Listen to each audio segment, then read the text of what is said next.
Have you ever changed everything about how you eat, how you exercise, everything you do in your life? You're working really hard, you're losing a little bit of weight, and then you wind up right back where you started?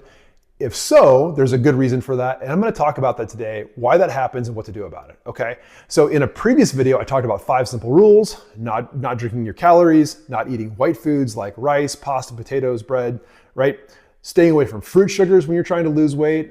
I gave a little exception for berries, but generally staying away from sugars, right? Doing the same things all the time for the ease of meal planning, and then having a cheat day or a cheat meal. And all 5 of those rules are basically designed to bring down the amount of sugars you're eating, and therefore the amount of insulin you're spiking. So yes, you're eating more protein. Yes, you're eating less food overall. And those things all do come together to help you lose weight. But the real kind of like the kicker here really is just the bringing down of the insulin level. So today I want to talk about why people tend to gravitate back to their normal weight, whatever their body thinks is normal for them, right? The reason that happens is because when we have a chronically elevated insulin level, that insulin is high over time, our body begins to store fat, right? And believes that we ought to weigh a certain amount. And kind of no matter what we do, as long as we're insulin resistant, as long as we have that insulin level that's elevated, we think that we ought to weigh a certain amount. So it's just really hard to escape from that. So what we need to do is bring that insulin level down even further over time, right? So those 5 rules do work, but fasting is gonna work even better. Incorporating fasting, and don't hang up just yet, or don't click off the video just yet. Like just listen to what I have to say. This does work. Fasting is very easy. It's not as painful as you think, and there's good reasons why it works, right? So, when we're fasting, all we're doing is not eating for a period of time, right? So the body can use its deep energy stores. The body can use the sugars that are formed in the liver. We form actual sugars in our liver. We store fat in the form of fat. And we can burn both those things when we're fasting, right? So fasting's free. It's simple. You'll actually save some money when you're fasting. Most people can do it, so I don't think you should do it if you're breastfeeding. You shouldn't do it if you have certain medical conditions, like if you're pregnant, don't do it, right? If you have a history of eating disorders, maybe we want to think twice about that. But fasting is very simple, actually. So, if I'm doing a 24-hour fast, for instance, all I'm doing is eating a normal dinner. I'm waking up in the morning, I'm skipping breakfast, I'm skipping lunch, and I'm eating a normal dinner again, right? I'm just skipping breakfast and lunch and like not snacking like crazy outside of my usual kind of routine, right? So now that may sound really daunting to some of you, right? You can drink black coffee, you can drink water, and you can sip on bone broth too. Bone broth is really helpful. It's got some salt in it. It's got some just some nutrients in it, and so it kind of helps calm your stomach a little bit if you're fasting and things are just feeling kind of miserable. Bone broth is very helpful, particularly if you're on a longer fast. Let's say you're doing a multiple day fast. It's just a helpful tip, right? So you could do some electrolytes. Again, black coffee is great. Some people might find that even the idea of skipping a couple of meals is really daunting and just not feasible. Like they just get hangry and they can't handle it. And that's okay. I would just say, hey, maybe you could start with doing what we would call time-restricted fasting. So rather than skipping a whole day of eating or more, you would just simply say, hey, I'm only going to eat between the hours of, let's say, like 11 a.m. and 5 p.m. or even like 10 a.m. and 5 p.m. I mean, I think picking some place that's feasible to start. If you eat between 10 a.m. and 5 p.m., that's like 7 hours of your day where you're able to eat food.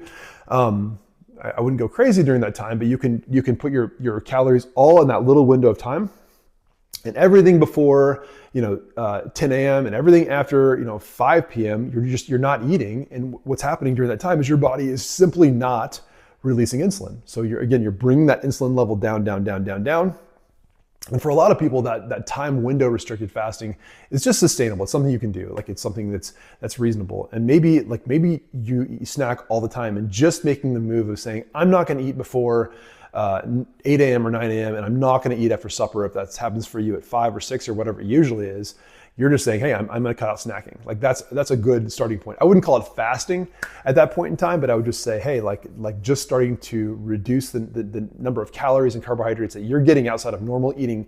That normal eating window is going to be a good start. And the narrower you can make it, the better. So some people eat between noon and 5. I know some people eat 1 meal a day. I don't think that's really sustainable, personally. But just the general principle of if you can move your breakfast up kind of like later in the morning and move your supper or dinner or whatever you people call your evening meal kind of earlier in the day, right? So we're not eating so late at night or so early in the morning. That can be really helpful over the long haul, right? So if you want to learn more, there's a book called The Obesity Code by Dr. Jason Fung. It is a great book. Like, who knew you could write a good book on fasting? He did it, and I've had a lot of sort of non-medical people and medical people, right, read the book on fasting called The Obesity Code and come away saying, hey, that was a really good book, and really learned a lot of things. I feel like I learned a lot of things, and it really kind of spurred me on in my fitness journey. I think the Obesity Code's awesome, so check it out. I will have a link to that below if I didn't already say that. Yeah, so I mean, there are bonus benefits to fasting. I think that, you know, we live in a culture where we're just, you know, we're run by our stomachs, we're run by our whims and our impulses.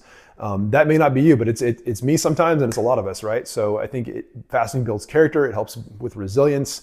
You know, I think especially if we're emotional eaters, right? If we're dealing with our emotions through eating, I think it just shows our body, hey, you know, you're not in control. You know, I'm in control here. You're not in control. And if you're skipping a meal, even though your body's hungry, and you just tell your body, hey, you know, I'm the boss here, and you're going to do what I say. I think it's really helpful just from a resilience standpoint, right?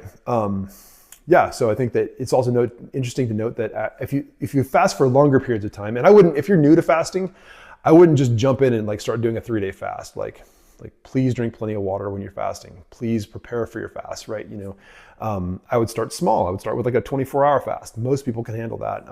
If you don't have underlying medical conditions, if you're not on a bunch of medications that require you to take them with food, that sort of thing, all comes into consideration. But you know, after 3 days of fasting, your body will actually start to clean up kind of cancerous and precancerous cells. We've got good studies showing us that. So calorie restriction and fasting are great habits to build. Yeah, so again, don't do it if you're pregnant. Don't do it if you're breastfeeding. I would be really careful if you've got a history of eating disorders. But yeah, fasting is super helpful. Check out the Obesity Code if you have further questions about that. But again, the whole point is bringing down your insulin levels over time and resetting your body weight set point, that weight that your body thinks you ought to weigh. And you can change that. You can change it by changing how you eat, and you can really change it by fasting over time on a regular basis. So hopefully that's helpful for you. I do think that you should protect your muscle mass when you're fasting. That's one last thing I want to say with this. So just like those injectable once weekly drugs will lead to a reduction in muscle mass, they'll cause you to lose muscle, fasting can do the same thing. So I would just say, hey, during your eating window, you got to hit your protein goals. And I talk about what your protein goals ought to be in a different video. You got to hit your protein goals. And I would really encourage anyone, especially those who are engaging in fasting or using medications like I just mentioned, to make sure you're doing some form of resistance training, right? Whether that's weights, whether that's bands or body weights, just getting yourself into some pattern of resistance training to maintain muscle mass and build more muscle mass. So I will talk about recommendations for resistance training in a different video, but do hit your protein goals, do resistance training when you're doing fasting. In the next video, I'm going to talk about the power of accountability and tracking, and how that can even further turbocharge your weight loss results. Thanks.